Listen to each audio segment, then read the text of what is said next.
माननीय सदस्यहरू, अब सम्माननीय प्रधानमन्त्री एवं सञ्चार तथा सूचना प्रविधि मन्त्री सुशीला कार्कीको तर्फबाट माननीय महिला बालबालिका तथा ज्येष्ठ नागरिक मन्त्री श्रद्धा श्रेष्ठलाई विधान व्यवस्थापन समितिको प्रतिवेदनसहित चलचित्र विधेयक 2081 माथि छलफल गरियोस् भन्ने प्रस्ताव प्रस्तुत गर्न समय उपलब्ध गराउँछु।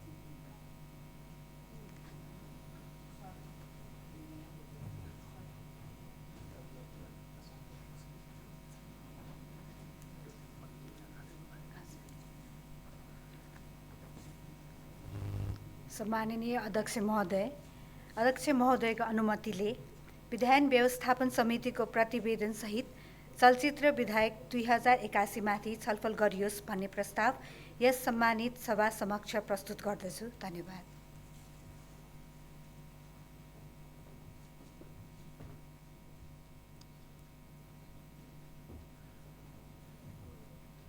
माननीय सदस्यहरू, अब उक्त प्रस्तावलाई निर्णयार्थ प्रस्तुत गर्दछु।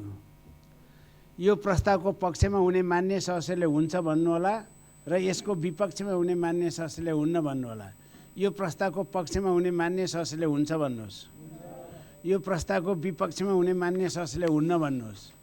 हुन्न भन्ने आवाज सुनिएन, तसर्थ विधान व्यवस्थापन समितिको प्रतिवेदन सहितको चलचित्र विधेयक 2081 माथि छलफल गरियोस् भन्ने प्रस्ताव सर्वसम्मतिले स्वीकृत भएको घोषणा गर्दछु।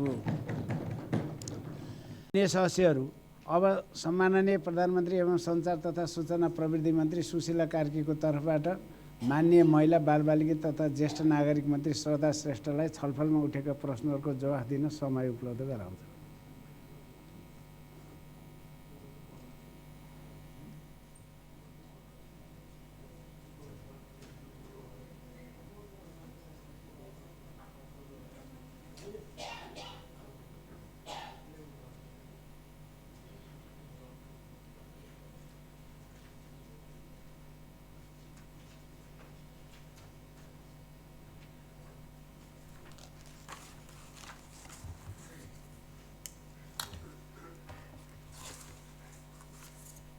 सम्माननीय अध्यक्षज्यू, माननीय सदस्यज्यूहरू, आज यस राष्ट्रिय सभा विधान व्यवस्थापन समितिमा चलचित्र विधेयक 2081 सम्बन्धी प्रतिवेदनमाथि छलफल गरियो।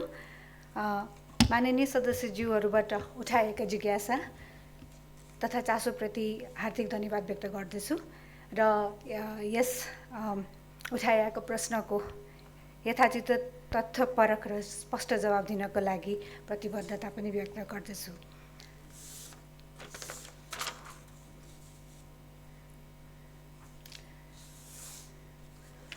सर्वप्रथम माननीय गङ्गा कुमारी बेलबासीद्वारा उठाउनु भएको प्रमाणीकरणको कारण त्यो समितिको यो जुन प्रश्न थियो, यसमा मन्त्रालयको सहसचिव रहने प्रावधान राखिएको छ र यो चलचित्र कर्मी नै अध्यक्ष बनाउँदा कन्फ्लिक्ट अफ इन्ट्रेस्ट हुने देखिएकोले यो सिद्धान्तको आधारमा यो प्रतिनिधि सभामा हामी ल्याउन चाहन्छौँ। दोस्रो प्रश्न माननीय तारामान स्वार सरको थियो। नियमित भन्दा नियन्त्रणमा बढी चलचित्र बनाइएको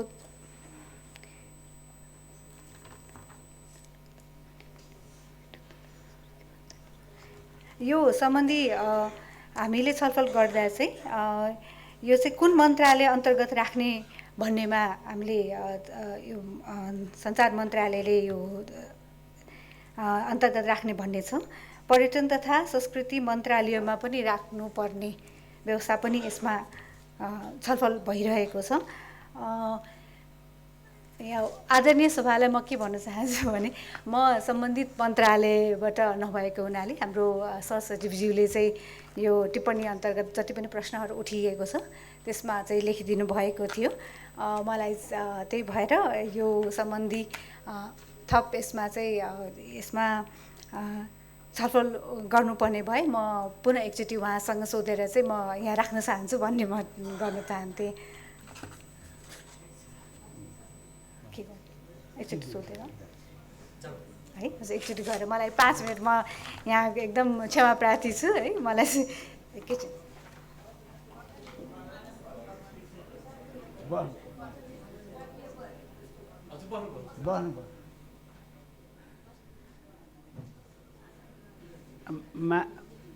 मान्य चलचित्र विधेयक 2081 का सम्बन्धमा विधान व्यवस्थापन समितिको प्रतिवेदनको क्रम सङ्ख्या 1 देखि 45 सम्म उल्लेखित संशोधनलाई निर्णयार्थ प्रस्तुत गर्दछु। यो प्रस्तावको पक्षमा हुने मान्य सदस्यले हुन्छ भन्नुहोला, यो विपक्षमा हुने मान्य सदस्यले हुन्न भन्नुहोला। यो प्रस्तावको पक्षमा हुने मान्य सदस्यले हुन्छ भन्नुहोस्। यो प्रस्तावको विपक्षमा हुने मान्य सदस्यले हुन्न भन्नुहोस्। हुन्न भन्ने आवाज सुनिएन तसर्थ चलचित्र विधेयक 2081 का सम्बन्धमा विधान व्यवस्थापन समितिको प्रतिवेदनको क्रम सङ्ख्या 1 देखि 45 सम्म उल्लेखित संशोधनहरू सर्वसम्मतिले स्वीकृत भएको घोषणा गर्दछु। मान्य सदस्यहरू, अब चलचित्र विधेयक 2081 का सम्बन्धमा विधान व्यवस्थापन समितिको प्रतिवेदनको क्रम सङ्ख्या 1 देखि 45 सम्म उल्लेखित संशोधनहरू चलचित्र विधेयक 2081 को अङ्ग बनोस् भनी निर्णयार्थ प्रस्तुत गर्दछु। यो प्रस्तावको पक्षमा हुने मान्य सदस्यले हुन्छ भन्नुहोला र यसको विपक्षमा हुने मान्य सदस्यले हुन्न भन्नुहोला। यो प्रस्तावको पक्षमा हुने मान्य सदस्यले हुन्छ भन्नुहोस्। यो प्रस्तावको विपक्षमा हुने मान्य सदस्यले हुन्न भन्नुहोला। हुन्न भन्ने आवाज सुनिएन तसर्थ चलचित्र विधेयक 2081 का सम्बन्धमा विधान व्यवस्थापन समितिको प्रतिवेदनको क्रम सङ्ख्या 1 देखि 45 सम्म उल्लेखित संशोधनहरू सर्वसम्मतिले चलचित्र विधेयक 2081 को अङ्ग बनेको घोषणा गर्छु।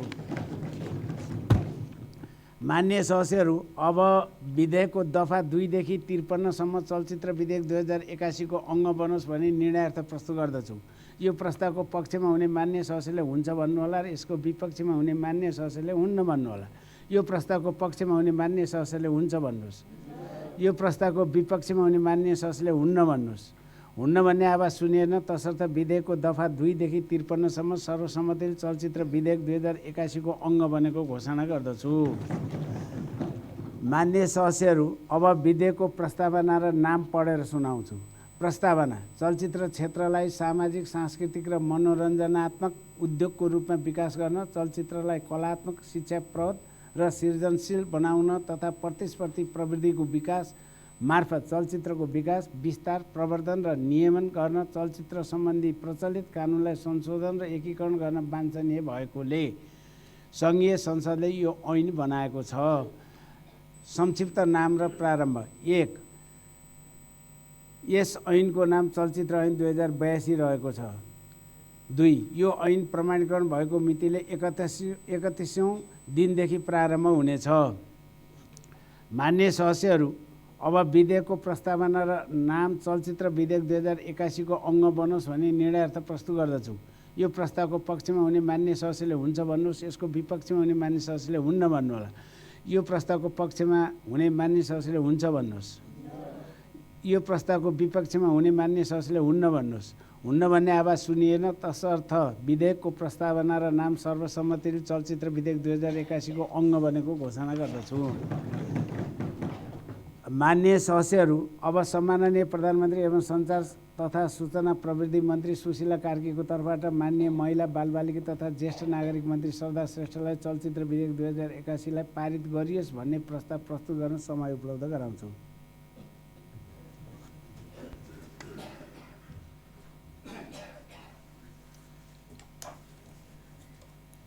सम्माननीय अध्यक्ष महोदयको अनुमतिले चलचित्र विधेयक 2081 लाई पारित गरियोस् भन्ने प्रस्ताव यस सम्मानित सभा समक्ष प्रस्तुत गर्दछु। धन्यवाद।